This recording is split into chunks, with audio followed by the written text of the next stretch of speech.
Hello and welcome to That's So Craven, your one-stop shop for all things Fulham. This is Dave and this is After Dark. And tonight we're going to be previewing this Saturday's match at Craven Cottage, where Fulham host that little overachieving club with the tiny little fan base from down the road in Hounslow. So welcome to everyone for joining us live on X, YouTube and Facebook this evening. And as always, please send in your comments and your questions, and we'll do our best to answer those as the show goes on. Now, without any further ado, please welcome back to the show. It's your Putney perspective. It's Skibby. How you doing, buddy? I'm very well. It's been a long time. I haven't been behind the mic talking Fulham for it feels like forever, but it's been well over a month and a half, I think.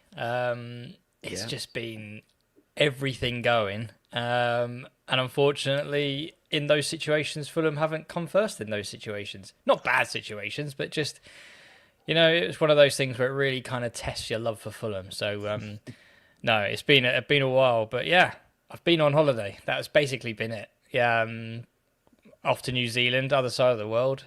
Shared the time zone of our very own Sam. Similar to him, and I guess similar to the other boys in Perth as well. But so a newfound respect for any of our fans overseas, because I tell you what, there was one thing watching Fulham at 3 a.m. There was another thing, which was watching Josh King's goal get ruled off for nothing at 3 a.m. when you're sleep deprived, and then just watching the carnage unfold. So, I mean, like most people, if you're not getting your sleep, you're rat baggy anyway. So to add the Josh King thing, then to add the scoring in extra time against Chelsea, I was in the foulest mood, and it was only 4 a.m. My day was ruined at that point. And you know what? You're trying to keep face with, we were staying with my other half's dad at the time. And you just try. He's like, "Good morning. Would you like a coffee?" And I'm just like, "Yeah." He's like, "Everything all right? Did you sleep well?" "Yeah, I slept great. Thank you very much." So you just had gritted teeth. But yeah, I think again, newfound respect for the lads who do it week in, week out. I mean, you've obviously got the Aussie lads, you've got the American boys as well. It's just not favourable to you guys. So a newfound respect, as I said. But all in all, not a too bad start to the season for us. I think we're kind of where I expected us to be, especially with, Chelsea being quite early on, given that they kind of hit the ground running with their Club World Cup victory, as it were. But yeah, I think, tricky games. Brighton, I think even Leeds was a tricky game. So I think we're kind of where I expected us to be at this point.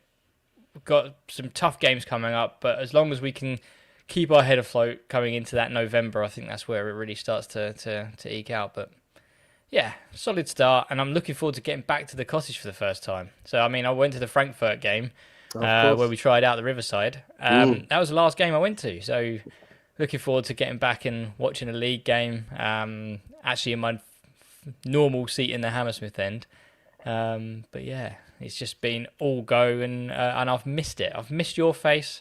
I've missed everyone. I've just been able to watch. It's like if anyone's a Marvel fan, watching the Marvel Avengers, where it's kind of like everywhere I go, I see their face. I'm just watching you on a YouTube on a screen on my phone, just being like, oh, I wish I could be part of it. But no, I'm glad everything was ticking. Didn't need me. I think that was the humbling part. You didn't need me at all. Nice, great to have you back, and I'm glad you are looking forward to Saturday, because I just can't. I hate this game. I always feel really anxious about the Brentford game, before the game, during the game, until it's over and we've won. I'm kind of nervous. So, but I appreciate you've missed the first two, so it's nice to just be going back to Craven Cottage. I'm going with a fresh mind. I haven't witnessed the toxicity around. Obviously, when we had 0 shots against Leeds, I imagine the Hammersmith end was a bit hostile that kind of day, but so I haven't had that side of things. Yeah, it was pretty flat. I don't think it will be flat on Saturday night after everyone's had a few beers before the game, though, including us. And we haven't heard from you as well since AP moved on, back to Brazil. I mean, is the Do you know grieving what? process over yet? I'm at a weird stage, and I don't know what you would call this phase of the grieving process, but I'm actually checking Palmeiras results to see how he played, to see if he's getting an assist, or just to see if there's anything good happening in his career. Because I mean, there was a comment where I think it was written by Jack Collins. All right, all right, all right, I get it. There was a comment written by Jack Collins, I think, said that, there are going to be games where we're going to be looking and we're going to be thinking, oh, we could have done with AP today. And there was a massive joke in the group chat of that day will never come. We'll never think of, oh, we could have done with AP today. And I'm just hoping that, there's just that odd goal, that odd assist or something in Brazil. And I'm like, could have done with AP today.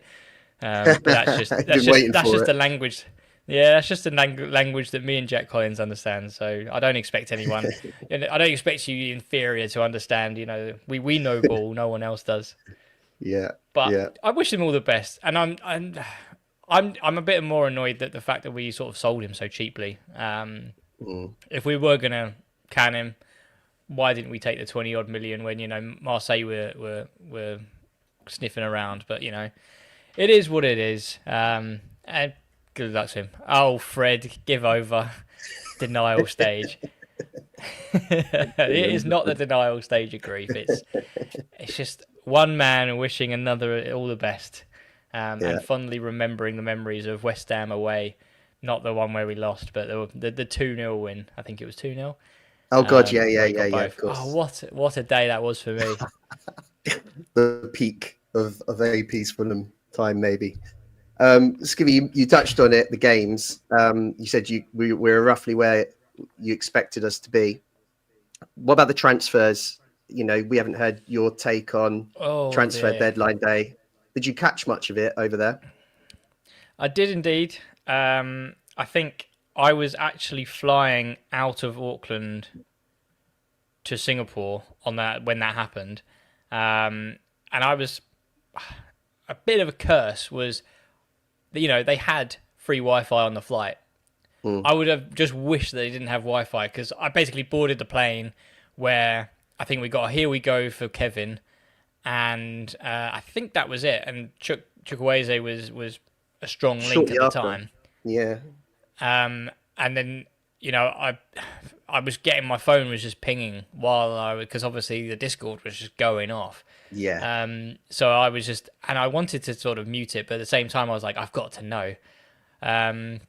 But I think, I mean, when you break it down to the players, the caliber of players that we did sign with Kevin and Chukwueze, and even the young lad Asare from Bayern Munich, they are some high caliber players. And I think when you look into, we were in contact with Shakhtar and AC Milan for 2 months apparently. So I get everyone saying that we left it to the last minute, but I took it as it wasn't really our own doing. We could have easily moved on and just got Nelson. That would have been the easy option for us. And I think where we start to really look into, we were pushing and we got the men that not only Marco wanted, but also those players that would take us to the next level. I mean, Chukwueze, me personally, I'm more excited to see him over Kevin. I mean, we've seen Kevin now, but Chukwueze, before he went to AC Milan at Villarreal, he was number 10 golden boy in the world. He was an unbelievable player. Yeah. So to see someone like that who's a bit low on confidence, we've seen that before. And I'm really excited to, for years now, we've really pushed everything down the left with Jedi. And it's just so nice to bring someone in who plays on the right-hand side, and we can replicate the same thing with Tete. That really does excite me, and I think that is probably going to be a bigger coup for me than Kevin. I mean, we've seen Kevin now. Kevin looks unbelievable. Yeah. But when it comes down to that transfer window, yeah, it was late. But was it our own doing because it was late? I think certain people in the field were trying to take advantage of little old Fulham and really try and take us for a ride. But we stood firm, we stood strong, we got the targets that we wanted. And I think that's just where the patience comes in. And I do get Marco's feeling of, We got to get them through the door, get them on pre-season, and then hit the ground running come August. But there's this analogy that my dad hated because I said it at the time, but we're Fulham, right? We are the 4 out of 10 in the club. Nobody really wants to talk to you. They might try and get a free drink off you, but that's about it. But when that light comes on at 3 a.m., DJ stops, and you haven't pulled, and you see Fulham over at the bar giving you the old little eyes and hello, suddenly we look a bit more interesting to those people on deadline day. So could we have signed Story them of in my July? Yeah, exactly. We get it. We're very much 4 out of 10. So but that's it. I think if you're really optimistic and potentially quite close-minded, whatever you want to call it, but if you really think that a player like Kevin or a player like Chukwueze would see Fulham in July and go, yeah, that's the team for me. I mean, that's just all it is, because I think it's just, I think they're always going to be looking for Champions League teams. They're always going to be looking for Europa League teams. Like, come on, we're just Fulham at this point. We're not in Europe. We've got to sort of play to our strengths here and be realistic with our targets. And for us to be able to get those targets in Kevin and Chukwueze when we did, I think that's the only time that's going to happen. So, hey, I rate the transfer window. I think we could have got a centre mid in, but at the same time, King has started the season so strongly that, why not give him a run? Why not try and, last year we tried Andreas Pereira with Smith Rowe ahead of him, and we tried this sort of bank of four. Now I'm going to pretend to be like this Cottage tactico from Wish, but we're trying to be this like flat four behind the striker, and Lukic just sweeps. Why don't we try that? Why don't we try that with King? He's got the legs, he's got the technique. I think it's just something that's worth a run. And if not, Iwobi can fill in, especially with Kevin now. I think it's smart business from Fulham that, we didn't get a number 8 in. We could have got a real natural world beater number 8. But we have, the depth now that we can bring Iwobi in. We could try King. We can bring Tom Kearney in if we need to. Hell, bring Reedy in if we're really, really struggling. But we have the depth. And I think that's what the people didn't really understand is we had enough players. We have enough midfield. They're not quality. They're not going to take us to the next level, but we have legs. And if we really wanted to strengthen that position, we ship Reedy. We don't give TC an extra year on his contract. I'm sorry, but that's just ruthless. But we did, and we kept Reedy on a long-term contract. Therefore, I can see why the hierarchy didn't opt for a centre mid in that scenario, because, we have centre mids. They're not quality. Does it not concern you a little bit, though, Skibby, that Marco's so frustrated, and he's still frustrated? The transfer window's closed, and he still looks a frustrated man that we took too long to do our business, that we didn't get the midfielder that he wanted. And even in last Saturday's programme notes, I don't know if you saw what Kenny Tete was saying. He didn't know, I saw that. So Marco didn't know that Kenny Tete was going to Everton until he just randomly called the agent one day, and he was just about to leave. And at that point, he had to make some calls and get the club engaged with offering Kenny a new deal. So it is a bit concerning. It seems to be like how Marco wouldn't know that. I mean, you'd think they'd be meeting weekly to discuss targets and contracts, or, it just feels like a huge disconnect at the moment. Here's a question for you, Dave. You're a professional. I'm a professional. If you're not being involved, I assume you're a professional. I see you as a professional. But if you're not being involved in managerial strategic decisions, what does that mean to you? Well, it depends what role you're at. I mean, when you're the first coach. think of a business, but you are one under the director. So you are a manager. You are a manager, senior level manager. You're not being involved in the strategic, movements of your company. What does that say about you? Well, I think that given the fact that last year he seemed pretty content with what we were doing and a lot more positive around the transfer window. And this year, it seems like he didn't have a clue what was going on. I think you've got to factor that into the answer as well and say, this doesn't seem very good. It feels like they are not communicating. It feels like breakup territory. That's the kind of conclusion you come to. Now, you don't know everything that's No. gone on. We're only speculating here. Perhaps it was just all last minute. The club weren't prioritising bringing players in, and it took Marco to moan to put that rocket up their arse. I mean, we don't know, but certainly one thing we do know is Marco's not happy and doesn't appear to be in the loop with what we're doing, or certainly not joined up with what we're doing. That's the concern, I think, above everything else.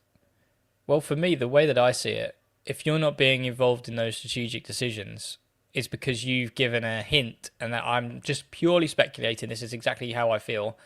But if you've given a hint or you've had a conversation with the hierarchy that you're not going to be here for the near future, then why would you be part of the plans going forward? So Yeah, if he's told them that I'm not going to renew my contract, then why should they shell out millions and millions for a player that he wants and he's not going to be around here to coach?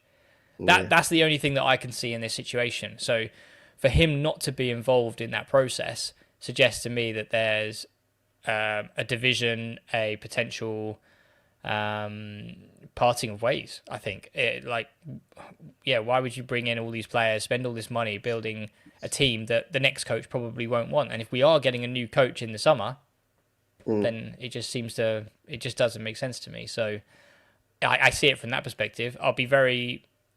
I'm kind of resigned to losing him. I do think that yeah. Me too. I think he's run he's seen that he's run his course, and I just think that the signs are there that there's a bit of disagreement, and it's unfortunately becoming a bit of an ugly end. But like I said, if he was giving that intention that he was going to sign a new contract, then I feel like the board would back him to the end. But if you start giving that hesitation and start to give that uncertainty, they're not going to give you anything. Sure, That's my sure. view anyway. Yeah. No, it's so difficult to really understand the ins and outs of it. I'm sure it'll all come out in the wash one day.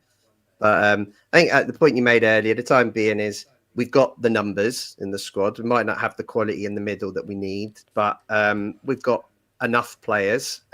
Marco, as Black, White and Fred says, seems a little bit reluctant now to play Iwobi in the middle, maybe trying to prove a point. He didn't get the midfielder he wants. And maybe there is a little bit of Marco being stubborn around this, and that's not going to help us. And I think that's a good time to start talking about Saturday's game at Craven Cottage, because we're coming up against a rival team. It's a team that when the fixtures came out, we knew that Brentford were, I think they'd already lost Frank. I think they were rumoured to be losing in Bueno, and Wissa was linked with Newcastle. So we knew they were going to be weaker. And I think everyone looked at it and thought, well, Leeds and Brentford, those two home games in September, those are the games you need to get points, right? And it seemed reasonable with Brentford getting weaker that'd be a good opportunity. But they've done okay so far. It looks like it's not been as much of a disaster as I had hoped. They picked up a win against Villa on the first day, albeit under par Villa, keeping a clean sheet. And they got a pretty good point at home against Chelsea with the long throws that they do. They are, they look like their kind of game plan this season is to, be hard to beat, get, especially away from home, get that low block going, and then trying to hit people with set pieces and these throw-ins. It doesn't feel like it's going to be a particularly easy game. And I think, how do you feel about how we approach this and how we, considering the team that we started with last week and how we struggled to create chances? Do you think it's time Marco needs to take a few more risks and, gamble on some attacking players that would help us beat the low block on Saturday?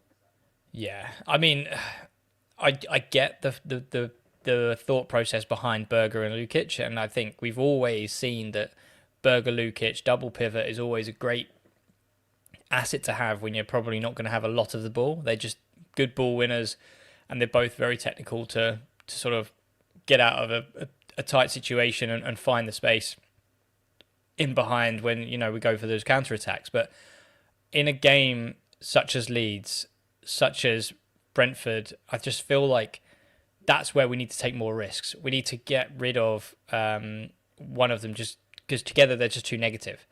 I know people are going to tell me that I'm expecting Dazza to pop up now and tell me that Lukic was the best number 8 in the Europe in under Torino or whatever. And then, you know, the other brigade will turn up and tell me that Berger was a great marauding midfielder for Burnley. But I think there's just a way that Marco coaches these players that he just coaches that out of them. I don't think either of them, I've seen them have a shot in this season. And I think I could probably count on one hand how many shots they've had last season as well. So for me, this is the game where we've got to really step up, go for it a bit more, I would drop Berger, if I'm honest.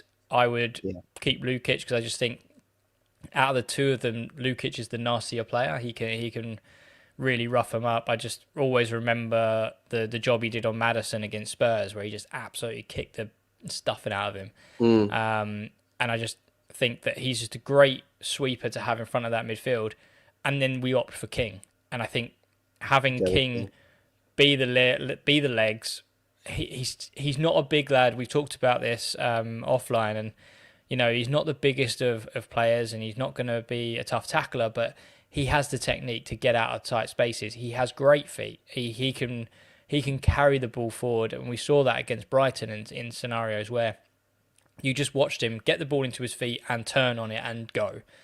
And I think that would be a great asset to have when you've got potentially Kevin outside him, you've got Smith Rowe ahead of him. And that brings me to another point, which is around sort of Kevin. Kevin has to start. His 15-minute cameo was, I think he completed the most dribbles in the entire game in that 15 minutes. With 2. Yeah. Oh, my word. But, you know, he was direct. Every time he got the ball, he was at his man and I think he got, I want to say 3 crosses in such quick succession. And that is the sort of service Muniz would love. Like, I saw, you know, that outside of the boot to the back post. Yeah, that would have been over the striker's head. But then he did one to the near post, sort of in the 6-yard box. And then there was the Sessegnon flick, which, you know, Lukic, like, that is Muniz bread and butter. He's not a pretty striker to watch, but he just feeds off scraps, and he would just love that kind of service. And then what I loved about Kevin was that touch inside to Sessegnon, the layoff, and then that shot that won us the corner for the actual goal. Yeah. Do you know what I've hated? I've absolutely hated the fact that we have a left winger like Iwobi, who will sit on the left wing, drift in a little bit, but not massively. And then, you know, Smith Rowe would come in and stand on that wing as well. But if you have someone as aggressive as Kevin to come in that side, then I don't care that Smith Rowe can be out there as much as he likes. And that's where I think that will really work. So I think we just got to really go for it. Really got to take the game to Brentford. I mean, I know they've had a really good start to the season with all things considering, but you know, they're missing Visser. We talked about Norgard, the captain in the middle. He's gone. Quality player. And you know, Sade is a good player, but you mark him out the game, and I just feel like they're going to struggle. So I just feel like with more attacking intent, we can really unlock those defences, and especially someone as raw as Kevin is going to be really hard to defend against, because they're not going to see many tapes on him. They're not going to know what to do with him. So that's going to be an absolute thorn in the side. So for me, I think they just got to really go for it. But I mean, yeah, as Fred says, Chukwueze and Kevin are the solution. I mean, do you see Chukwueze coming straight in? I mean, that's got to be a really tough call.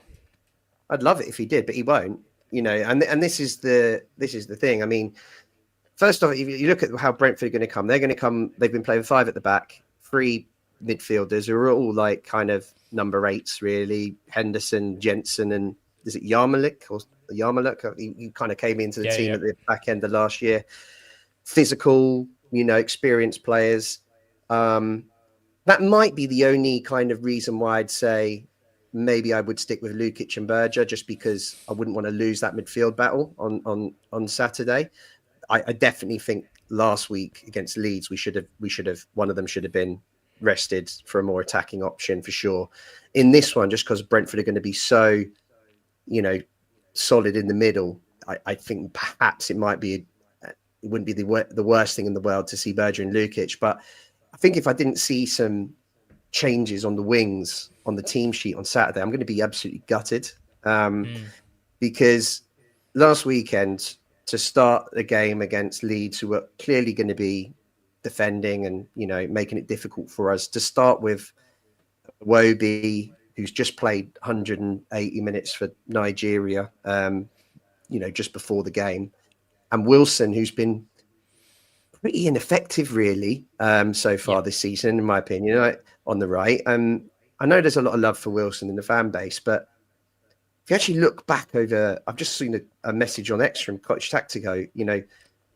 I think something like in his last 17 starts, Wilson's got 1 goal and 1 assist. He's yep, not producing the goods from the beginning, and he'd got just kind of marked out the game. I think there's got to be some changes now.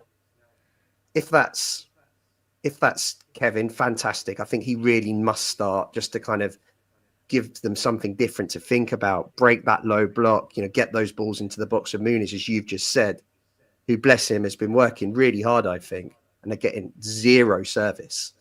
mm, And on the other side, perhaps it's not Chukwueze. And if it's not, I kind of understand he's been here a week, right?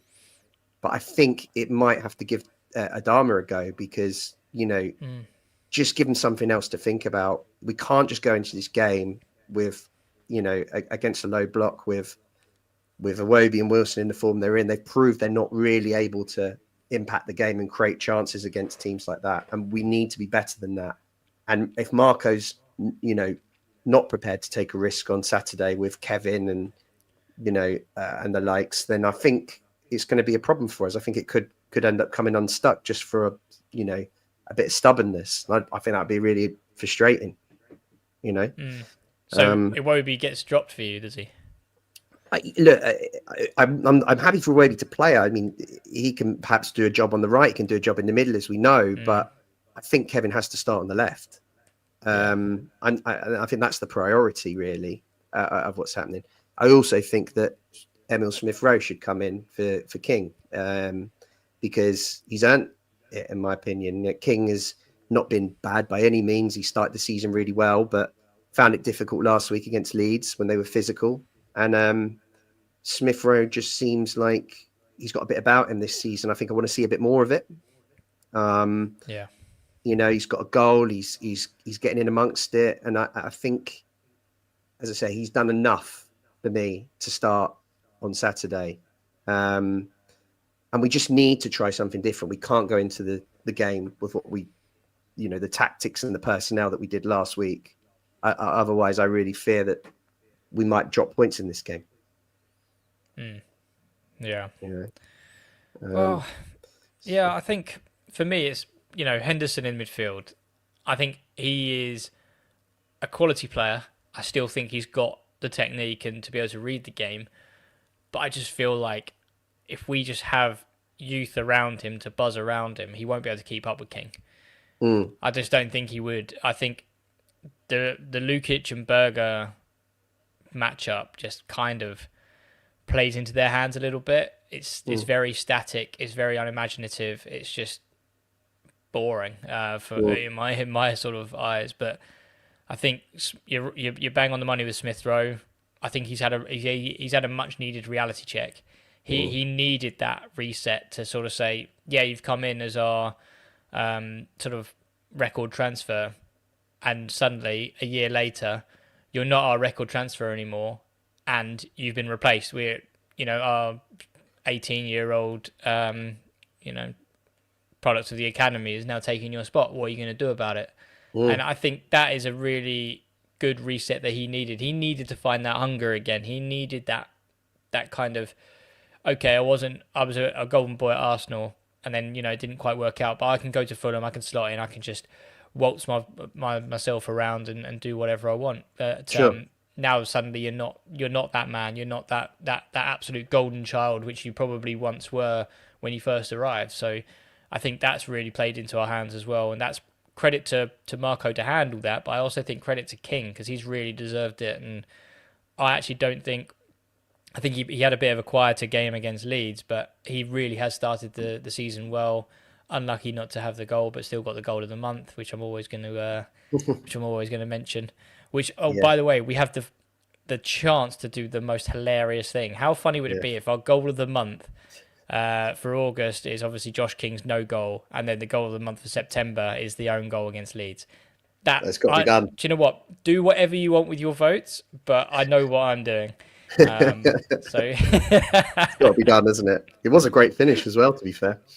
he's found that corner, yeah. He did. Let's talk about Brentford's threats, right? So they've lost a lot of them, and Bueno and Wissel we spoke about. Shardo, though, he started coming into the team a lot more last year and was played pretty well. Started this season really well. He looks like he's the new kind of main man. They've got that Thiago, who they brought in for big money last summer and then was injured all season. He's come in, and I think he's quite a strong presence up there. I'm not too concerned, but I know I think he's got a goal or two already. So he's certainly got something about him. And they got the lad at Bournemouth. But I think really what I'm most concerned about on Saturday is the set pieces, and it's the long throws. I mean, did you catch any of the Chelsea game? That I think they've scored 2 goals from these long throws. It does seem to be causing a bit of chaos. Yeah, and I know it's my dad's absolute pet peeve. He's saying that if you've got a professional team, why doesn't every team have a long throw specialist? Because it's such an asset to have that suddenly every throw becomes a corner. Really hard to defend against, and you can stand on the keeper because you can't be offside from a throw. So, it's one of those things where I'm surprised not over a summer that Tete or Robinson just doesn't absolutely, hit the gym with the shoulders and the biceps and just absolutely launch a ball in. I mean, Adama should be able to do it, I'd imagine. But I think for Brentford, it was always going to be the way that they would take this going forward. Because, I had my views of Keith Andrews coming in as the head coach. What did he have to bring to the table? Nothing. He was a set-piece coach and a youth coach before that. So it is no surprise that he's just carried on with those set-piece plays and long throws being one of them. And to their benefit and to their credit, it has worked. And there's no hiding from the fact that they probably wouldn't get that point at Chelsea and the win against Villa without those sort of set pieces and those long throws. But what really works in our favour here is Fulham has a very infamous run off the pitch. I still remember November 2000 and I want to say 5, where poor Rosinsky put us 2-1 up against Arsenal at home and went face first. He sort of slid in the back stick, headed it home, and just went down the slope and took the hoardings on face first. And awful for him. Great, he scored the goal. But that is how malicious and how ugly the run-off of our pitch is. And let's be honest, I haven't really studied the run-up of their long throws. But at Fulham, at Craven Cottage, you're only going to get 2 steps. And I think 1.5 of those steps are uphill as well. It's really awkward. Yeah. I mean, really weird fact. I was actually a ball boy a few times for Fulham. I don't know whether you ever got a chance. No, I didn't know that. There you go, flex. So I've studied that runoff. I've been there and stood right on the trenches. But no, I mean, in all seriousness, though, there is quite a steep incline, and I think they even mentioned it during the Leeds game on the commentary. I think it's Tony Gale that does the commentary. Yeah. And he was saying that you take almost like 2.5 steps, and you're down. but 1.5 of them are pretty much an incline. You've got to sort of go up and then set yourself to Mm, plant your mm. feet. So it's really awkward. So I think in a really weird way that would kind of play into our favour with the to sort of prevent the long throws. And I think there's also just the fact that you're playing away from home and you're going to be right on that barrier against the away fans or the home fans, sorry, as the away team, and they're going to be breathing down your neck. So I think there's going to be a bit more to it than just taking a throw in. You'd expect, like, Marco will be aware of this, and they'll be working on defending, balls into the box like that this week.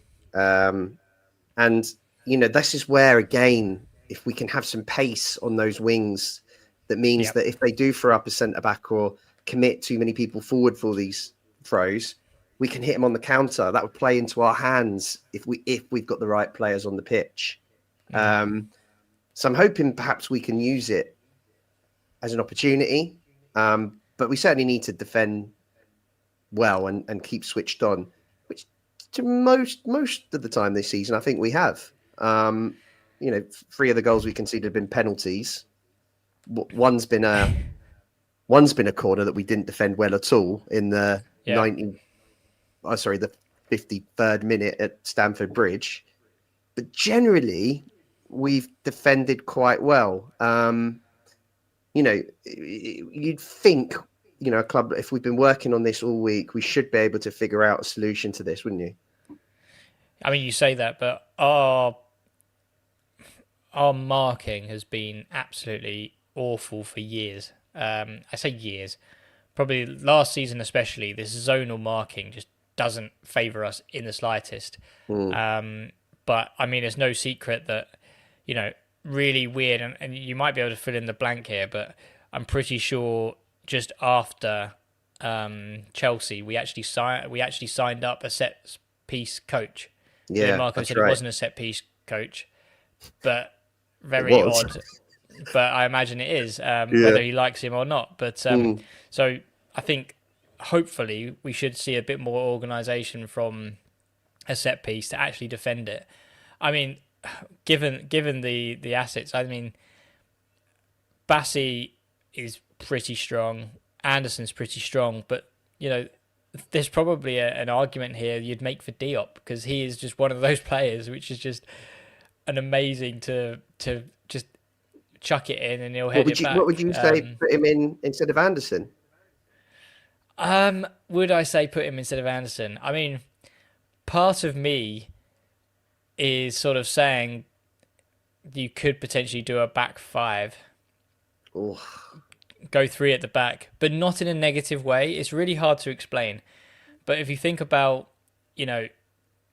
if we can bring sort of Sessegnon as the left wing back and Tete as the right wing back, and being really forward thinking and attacking, then you could potentially have Kevin and probably ESR, just behind Muniz, and then normal Berger and Lukic, but suddenly you've got a bit more height with Diop.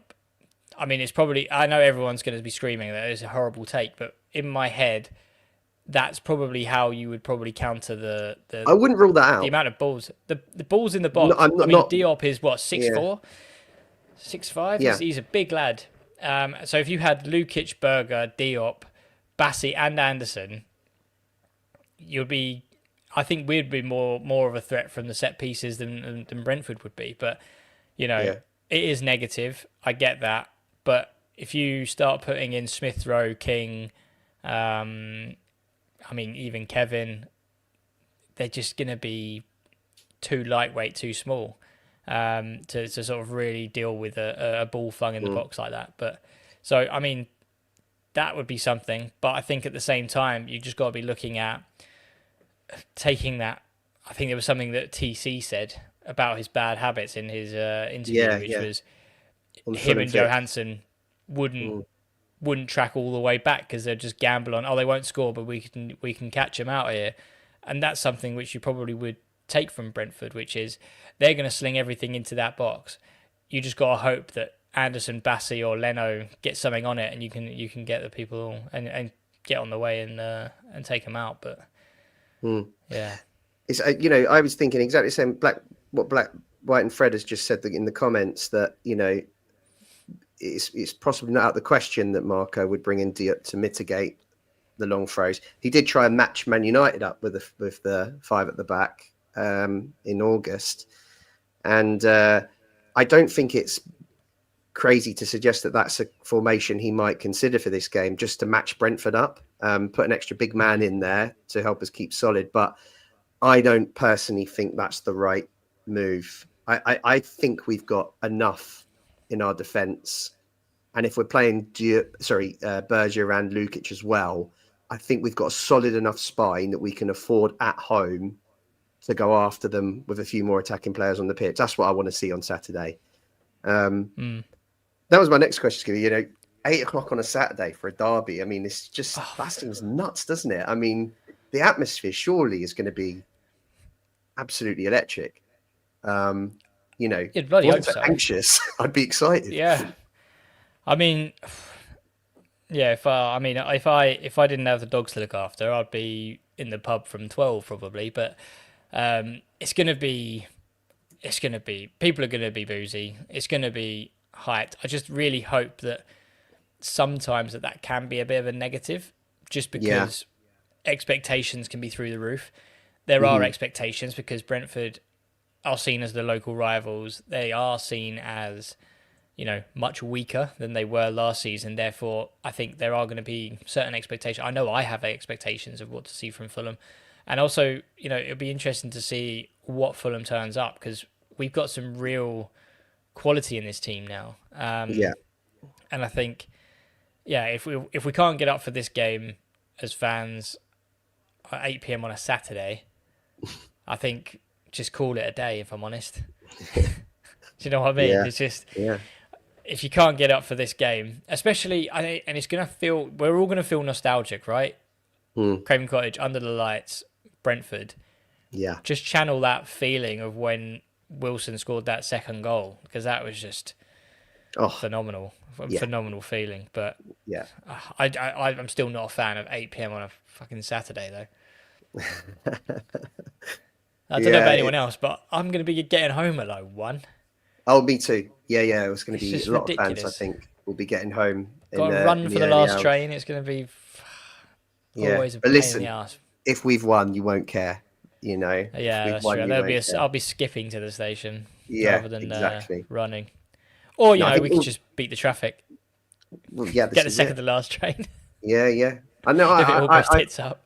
I think it's going to be great atmosphere, because I think everyone's going to probably go and have some dinner before, have a few beers. I was going to say dinner. Is that liquid dinner? Is that? Yeah, liquid dinner. Yeah, and like a packet of crisps and some nuts. But yeah, everyone's going to be on the beers. Everyone's going to be buzzing to push the team forward.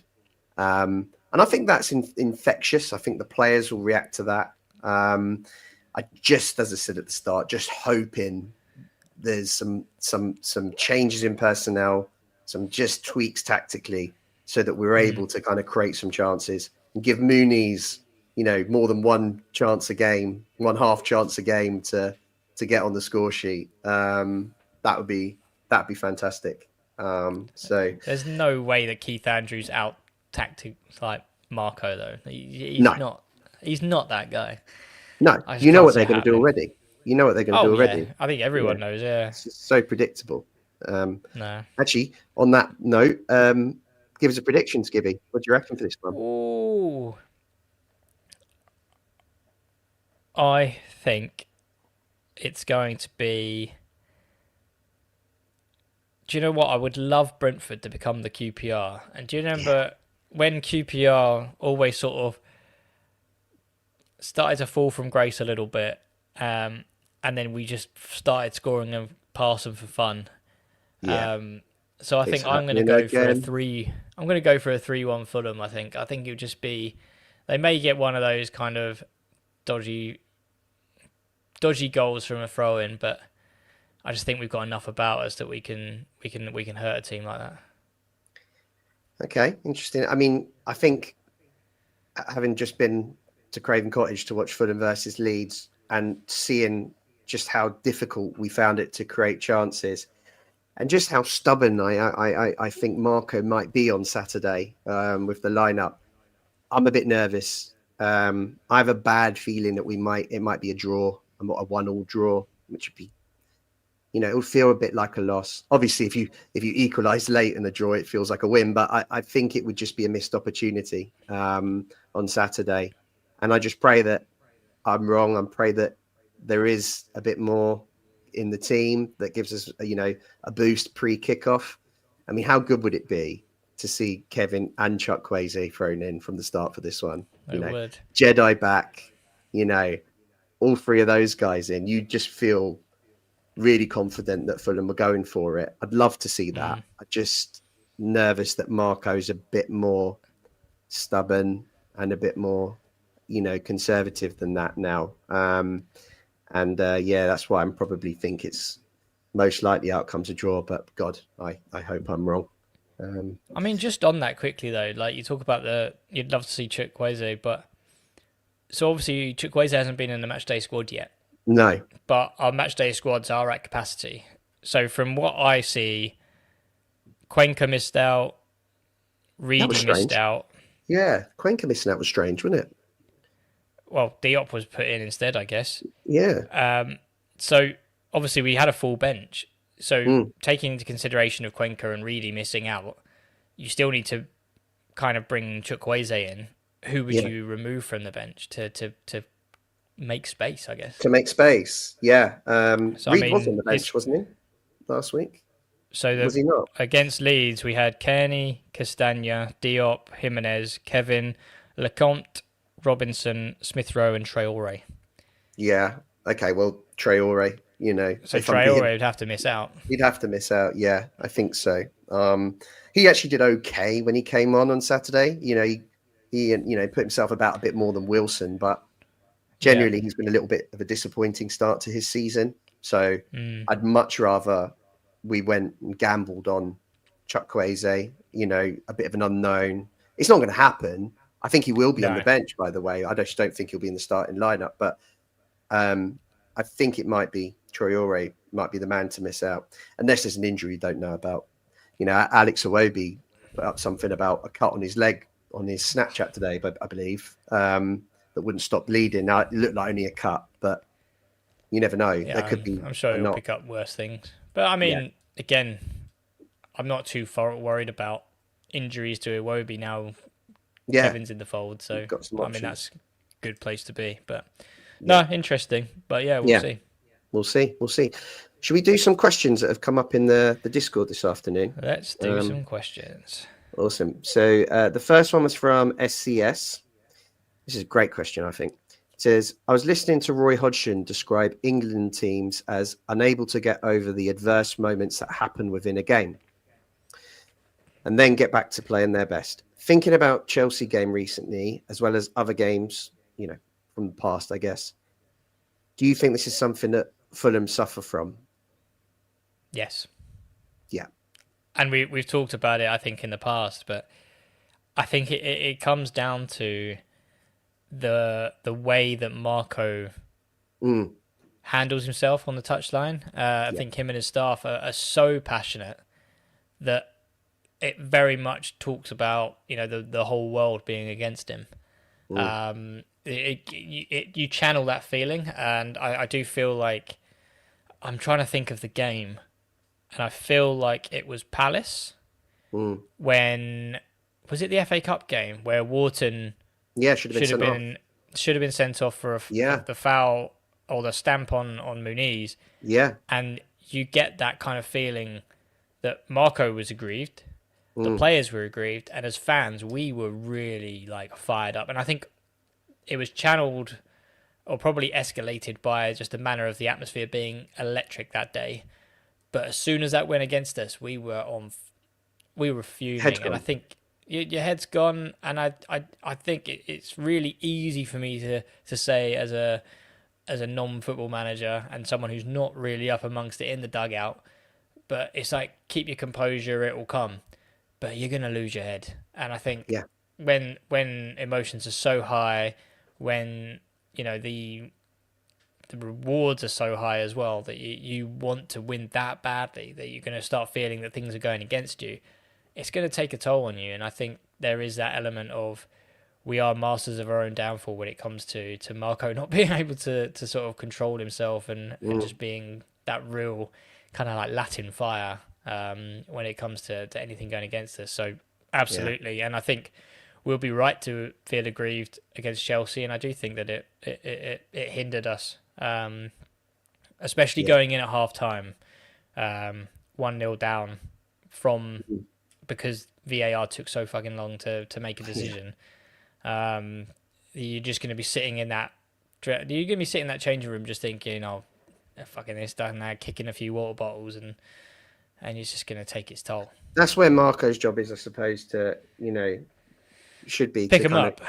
yeah, move past it. But often it gets on top of him. And then I think it's infectious, as you mentioned. I think even the fans then sense Mm, it, and you start getting the Marco's right, the refs are shite, and all that kind of yeah. stuff.